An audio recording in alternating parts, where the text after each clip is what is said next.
So you probably know all that nine-planetary boundary work. It's a fantastic piece of science. It's summarised down into, we are currently using 1.5 planets worth of resources, or the ability to assimilate and the ability to provide resources. We're living 50% beyond that ecological limit. And that basically is one parameter of economic efficiency. How ecologically efficient is it? Well, it's at least 50% inefficient from an ecological perspective. And that's the basis of why it's destroying some of its assets. The other part of it, the social dimension, is that there is only 20% of the world's population that live on more than $10 a day. So you can look at it that it is not only ecologically damaging and inefficient, it is socially very unequitable and unfair. So that's really the convergence of the development and the environment movement. And that's why we saw that there was an opportunity to redefine green economy to mean something, two transformative ideas.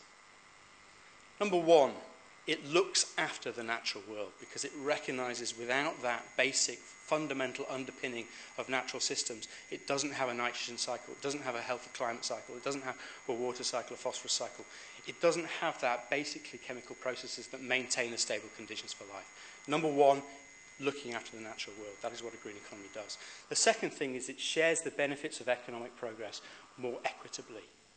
And it does that, lifts people out of poverty, it looks after the poorest, and it makes sure that I'll give you one stat that I learned the other day, that 1%, the richest 1% of the US now owns 25% of the GDP.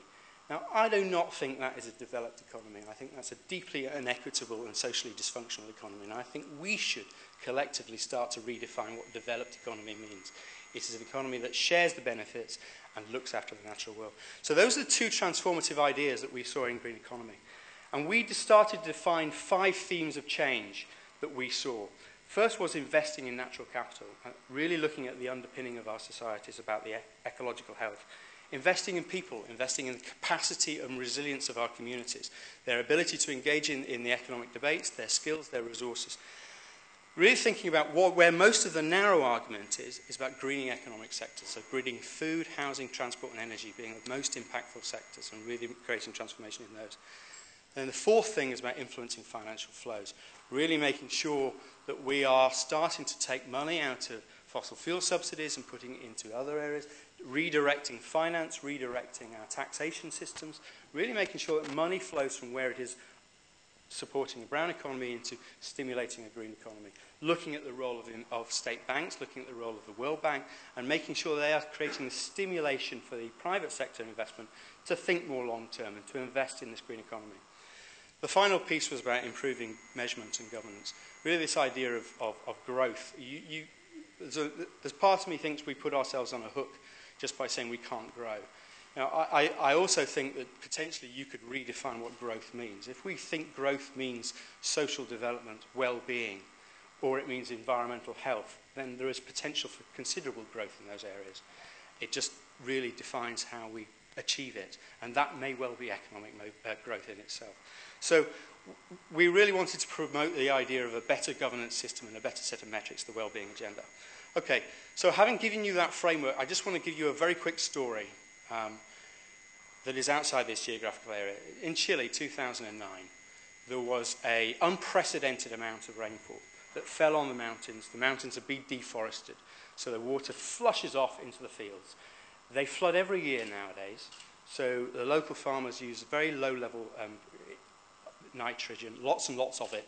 That flushed off into the rivers. The rivers have been straightened, the biodiversity lost, which cleans rivers, and that flushes out into the estuary, and they have all their aquaculture in the estuary, and it wipes out the whole country's aquaculture and over getting towards $1 billion worth of lost economic activity in the agriculture. But also food problems because of the flooding of the fields, also resilience problems because of the communities themselves impacted. So what would green economy do in that circumstances? First of all, think about carbon pricing. We can't have a green economy without a carbon price. It really would have a more effective climate policy that hopefully would stop the instability or the increasing levels of rainfall or the volatility in that. It would invest in natural capital. It would see the value of the forests as a way of preserving flood defences, preserving the soils in the agricultural system. and it would start to see that here is an asset, we manage it well, that will provide us jobs in the sustainable forestry sector.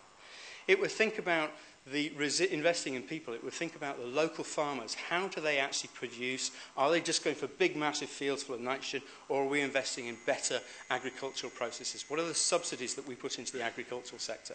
How do we drive more resilience and capacity in local farmers in their ability to grow in a more ecologically sensitive way? It would think about investment flows, how that money would circulate, how you would be rewarded, how you would create a better subsidy system and incentive system. And it would think about the metrics around how you would think about that whole broad system. It would think about how you would manage the marine environment, where you put your aquaculture, how you would green that aquaculture sector.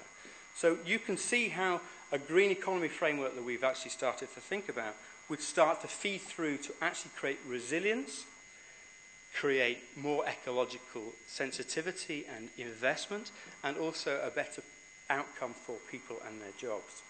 So that's where we're at. So that's where we've got to. Rio is coming up. Where do we see it going? It's going to be very, very difficult in this current economic climate to get national governments there, to get prime ministers there. We want them there. Because really it's no point in having a discussion about green economy if only the environment minister turns up. You need the trade minister, the prime minister. You need the people who set the economic policy. So we want them there. We want them to start to think about national economic strategies for green economy. This is not a risk. This is an opportunity to create resilience, to create jobs, and to create a more equitable and healthy community and society. So we want to tell the story of green economy as an alternative to the failings we're seeing in brown economy. It really is an opportunity. We want to see improvement in corporate reporting. We want to see improvement in national budgets, that ecosystem valuation is included in national accounting. And we want to see a difference in how we measure our success as a society. We really want to see the well-being and environmental health agenda moving forward. Is there going to be a lot of success from Rio? Very hard to see at the moment, but I think that what we're already seeing is there's quite a few countries that are stepping into this space more confidently and recognizing that we are entering into a resource-constrained world with a more volatile environment. And if you are a sensible country, you ensure that you have a decent, sustainable energy policy and a decent food system and a decent transport system, and that basically sets you on the path to a green economy. Thank you very much for your time.